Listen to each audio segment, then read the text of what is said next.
Hello, ladies and gentlemen. Welcome back to another episode. This is your host, David Kim.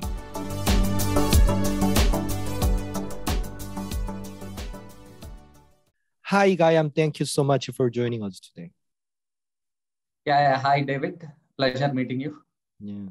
Let's get it started by introducing yourself and your background and journey to founding the Gayam Motor Works.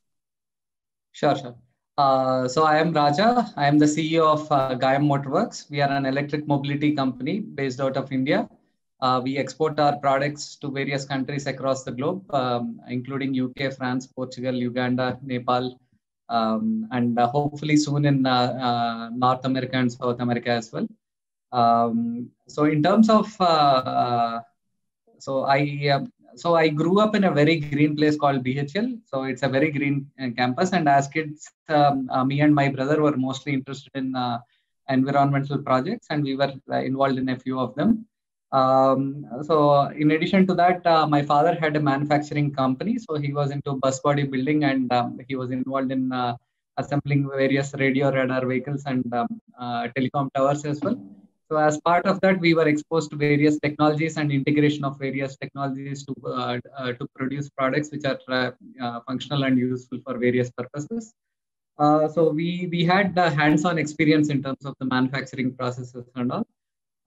As we grew up, my brother he did his masters in graphene and titanium dioxide based supercapacitors, and I did my masters in UCL London, where I was working on deploying pollution sensor network over a citywide environment.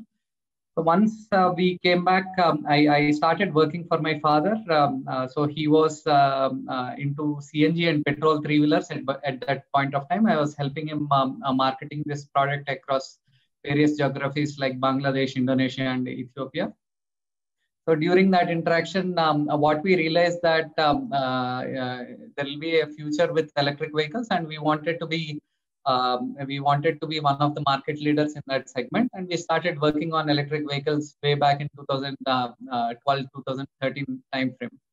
So parallelly, my brother was doing his internship at a company called in the US, and during his interaction, he went and met a few folks at a company called Smith Electric, which was based out of Kansas City. So during that interaction, he realized that we had all the ingredients to basically produce an electric three-wheeler. And once he came back, he joined us. So that is when the pace started picking up. So based on the platform that we already had, which was perfected in countries like Bangladesh, Indonesia, and Ethiopia, where they load a lot of people onto the vehicle. Although it is designed for 3 people, they probably load about 10 people on the vehicle. I saw the vehicle. It's a two-wheeled or the three-wheeled rickshaw, right? So it looks very interesting. It's different from the electric vehicle is a four-wheeled automotive. So can you please explain what problem you are solving now? So if you look at countries like India or various developing countries across the globe, about 100 million trips happen on a three-wheeler on a daily basis. So that's a huge number of trips that happen on a three-wheeler. And they are some of the most affordable means of transportation in countries where the infrastructure is lacking. So given that scenario, we are producing affordable electric vehicles that can be adapted by masses. So it's only probably there will be only 1% of population which can afford a Tesla, but a lot of people have to have affordable means of transport for their daily commute or for delivering packages and all. So we are solving that problem. I see. Got you. So I understand you're manufacturing, you design the manufacturer's rickshaw is a e-vehicle rickshaw. But can you please give us more the comprehensive explanation about how your business model works and then how you make money? Sure. So we usually target. So the first segment that we have targeted is last mile delivery companies. So these companies are looking at affordable solutions for providing last mile deliveries to their customers. So in terms of that, we sell our vehicles to the third-party logistics providers who use these vehicles to deliver products from companies like Amazon or Big Basket or Flipkart or Delivery or Soko Watch for last mile delivery services. So you are selling this rickshaw or the e-vehicle to the individual, or sometimes you sell it to the like a company or group as well? We do both. We sell to individuals as well as to companies which work with Amazon or Flipkarts of the world. I see. So, and we provide an annual maintenance service for them. So we provide on-road assistance and all, so that it takes less than 2 hours for them. If they report any breakdown, we are able to service the vehicle and put it back on road less than 2 hours. It is extremely critical for their operations. Okay. So for us to get us some sense, I mean, can you explain a little bit how much it costs, a rickshaw e-vehicle? But I can imagine you may have all different prices depending on the different market and the different spec. But can you give us some information for our understanding? And then, like for example, you may apply use the very high spec battery or the high speed the battery management system. But in terms of positioning, product positioning, market positioning, can you give us some idea about your product? Yeah. So different markets we target different markets have different requirements in terms of range or the safety requirements that are required. So broadly, our vehicle the price range varies from about $4,500 to about $10,500. So it depends on the market that we are currently in, the local taxes there, and import duties and various other factors. I see. Yeah. Do you have a competitor in the market? Yeah. So I don't think there will be any product which doesn't have a competitor. So again, our competitor in each market is different. So for example, in India, if you look at it, India or some of the developing countries, we compete with petrol, diesel-powered three-wheelers, which are extremely price sensitive. So in that market, we'd have to probably be extremely competitive in terms of the pricing, so that the drivers would find it comfortable as well as convenient for them to switch from the petrol-powered vehicle to our electric three-wheeler. In other markets, for example, in Europe, we compete with vehicles that are similar to Nissan ENV 200. So our vehicle has the same payload as well as the payload as well as the volume as that of Nissan ENV 200, but the price is almost all 1/3 that of Nissan ENV 200. So instead of purchasing, so Nissan motor is just Nissan motor e-vehicle is just a four-wheeled e-vehicle, right? Yes. They are four-wheeled e-vehicle that is suitable for last mile delivery. Okay. Gotcha. So the reason we are able to replace that vehicle is because there is a shift in a global last mile delivery trend where larger hubs are becoming smaller, and they are looking at smaller vehicles for delivery in local neighborhoods. So given that scenario, our vehicle is perfectly placed in terms of the form factor, in terms of volume and payload, to cater to that requirement. So I can imagine, I mean, every market may have a different environment, ecosystem, but in terms of electricity recharging infrastructure, I don't think, I mean, most part of the world, we are not fully developed to provide a very convenient recharging system for the e-vehicle or the rickshaw you are developing and selling. So what about that situation in India now? Yeah. So the same is the situation in most of the countries except for Europe and US and China probably. So it's an evolving ecosystem. So Now we need to develop new mechanisms by which we make it convenient for people to adapt electric vehicles. In the Indian context, for the three-wheelers, it is essential that the three-wheelers are equipped with swappable batteries. So that's extremely critical for mass adoption of electric vehicles in a country like India, where it would be difficult for us to provide fast charging or other mechanisms by which you can quickly charge the vehicle.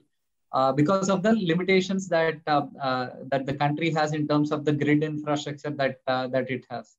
So given that scenario, there needs to be a flexible mechanisms by which you can provide charging or swapping station services. So currently we operate static as well as mobile swapping stations, which makes it convenient for our customers. So if they run out of, if they are about to run out of a battery, we are able to spot that on our centralized database, and we are able to send a technician there so that he can replace the battery as well. So some of these mechanisms are completely new in the world, and these need to develop over a period of time before they are perfected. Gotcha. Yeah. So I saw that you have raised a lot of money. In fact, so I thought I felt that you are very good at the fundraising. So we were bootstrapped from quite a lot of time. So recently we had announced a deal with GEM. The planning that we currently have with GEM is that we'll be going public in the next 1 to 1.5 years, hopefully in New York. So we are taking steps towards that direction. So during that process, we are raising funds as and when we require. So did you raise money from the Indian investor or the investor outside India as well? So Indian investors are extremely smart. So they only invest in ideas that have history behind it. So if there is Uber somewhere, if there is someone who has invested in Uber, they will look at companies similar to Uber. So whenever there is a new idea that they haven't seen a history of, then they are a bit shaky in terms of investments, Indian VCs. So that's my experience. Experience with Indian investors. Yeah, given that they have limited capital and they need to look at multiple avenues, not just electric vehicles, but they would probably have to see if they have to utilize this funding over electric vehicles or electronic learning or remote learning. So they would probably prefer the second one because of the infrastructure that is already present in India. The communications infrastructure is well developed, but electric vehicle ecosystem is not very well developed. So given that, it's mostly foreign investors who are actually interested in our company. Interesting. Yeah, interesting. Yeah. So most of market, usually the local startup is they raise the money from the local investor first, and then they reach out to the international investor when they proved a lot of things in terms of sales and marketing. But in their case, in your case, you're telling me an opposite case. That's quite interesting. Yeah. Like I said, if you are in a segment where there is a history of something which has repeated in either US or China, and you want to replicate that in India, it's much more easier to find investors here. Yes. But when you are targeting a segment, specifically electric three-wheelers with the swappable batteries, whenever we talk to investors, they bring Better Place as one of the examples. Better Place raised $1 billion and then they went bankrupt in about 6 months time frame. So what they don't realize is Better Place was aimed for consumers who use a car, where the utilization ratios are extremely low. So you can probably charge your car at home and then use it for 30-40 kilometers. But when it comes to the three-wheeler market, where the driver daily travels about 200-250 kilometers on a daily basis, so the utilization for the assets that you deploy will be much higher when it comes to the three-wheeler segment rather than the private car segment. So given that scenario, the three-wheeler, the swapping station setup for a three-wheeler needs to be looked at with a broader perspective and not look at past failures which have targeted the consumer passenger car segment. Yeah, I can feel that you may have a very very big potential market opportunity outside India as well, because they, even though that they don't have the three-wheel, the EV or rickshaw, but this could replace the option, right, with better economics. Yes. So that's my impression. Yes. Yeah. Well, my next question is, what is the biggest challenge? I understand you are expanding into overseas market and offering competitive alternative to the buyers and delivery people. So what is the biggest challenge in scaling your business, taking it to the next level? It is fundraising or the international marketing, because you're introducing new option alternative to them, or the skilled talents inside India, overseas as well, or anything you feel you are lacking in now in growing your business internationally? Yeah, so like any businesses, it's a combination of skill, talent, combination of everything, marketing, right? Yeah, everything. But specific to the electric three-wheeler segment, I think what is required is probably the ecosystem. In addition to all of these, we need to get the customers accustomed to what would be the cost benefits if you adopt electric three-wheelers for your last mile deliveries. So when we started off in India, the delivery vehicles, there were only two kinds of delivery vehicles. First one is the bike, and the second one is a four-wheeler. So when we introduced the three-wheeler, most of our customers were like, a three-wheeler will not be suitable for our requirements, because the past history suggested that they use a bike or a four-wheeler. Yes. But what we knew at that point of time was people were going to switch towards same-day delivery or next-day delivery, in which case the hubs have to be much more closer to the neighborhoods, rather than having one large hub which is spread, which caters to the entire city. So once you have 15 to 20 smaller hubs which are spread throughout the city, our vehicle will become the perfect form factor for last mile delivery. For example, if you take a bike, it can carry only certain amount of volume. And if you take a four-wheeler, it takes a lot of time to fill that four-wheeler. So a three-wheeler fits perfectly into urban local delivery environment. And we knew that back in 2016, 2017 timeframe, when we were providing the trial runs. So we knew this phenomena will continue, not just in India, but across the globe. So whether it is Uganda, whether it is Japan or UK or France or Portugal, this is a common trend that we see happening throughout the world. And that has given us an advantage compared to people who are producing a electric scooter or electric four-wheeler. Our vehicles are designed to be perfect last mile delivery vehicle for micro hubs. Yes, I agree. So you already explain us about your plan about a going IPO in 1.5 years or something like that. But can you tell us what is your next step, which is on top of your mind, and then your vision with your company?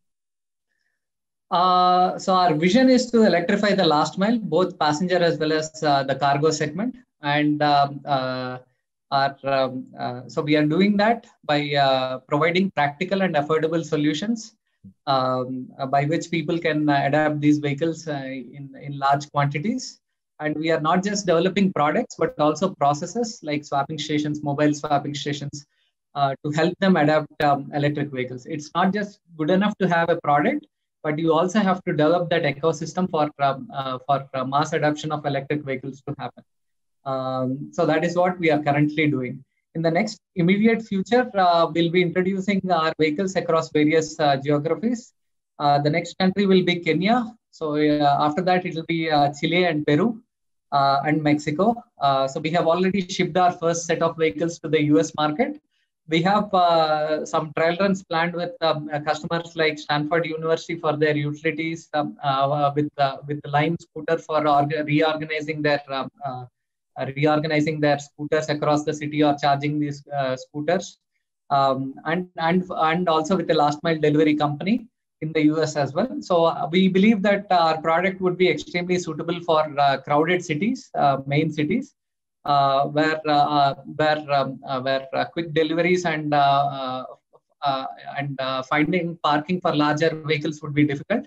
Our vehicles would serve the purpose of carrying a lot of volume and taking as little as possible for parking space. So currently we are looking at expanding at various locations across the globe, and of course our operations in India would be continuing anyway.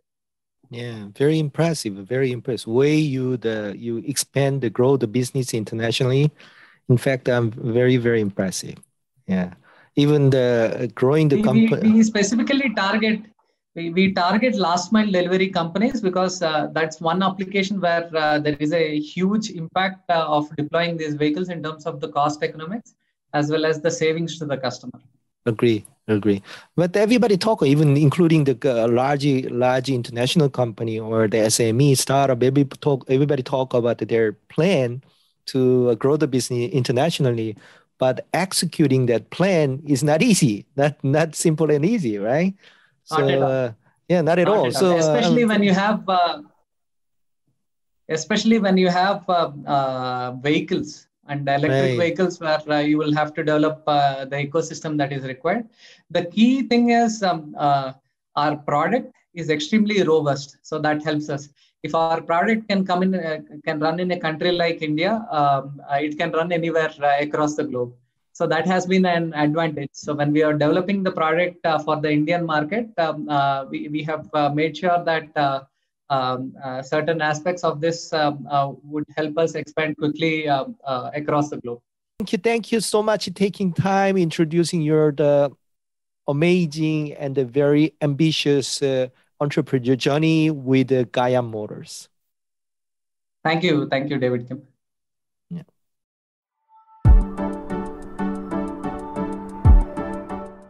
Thank you very much for listening to this episode. Don't forget to subscribe to the podcast, share with a friend, and drop me a review. Goodbye.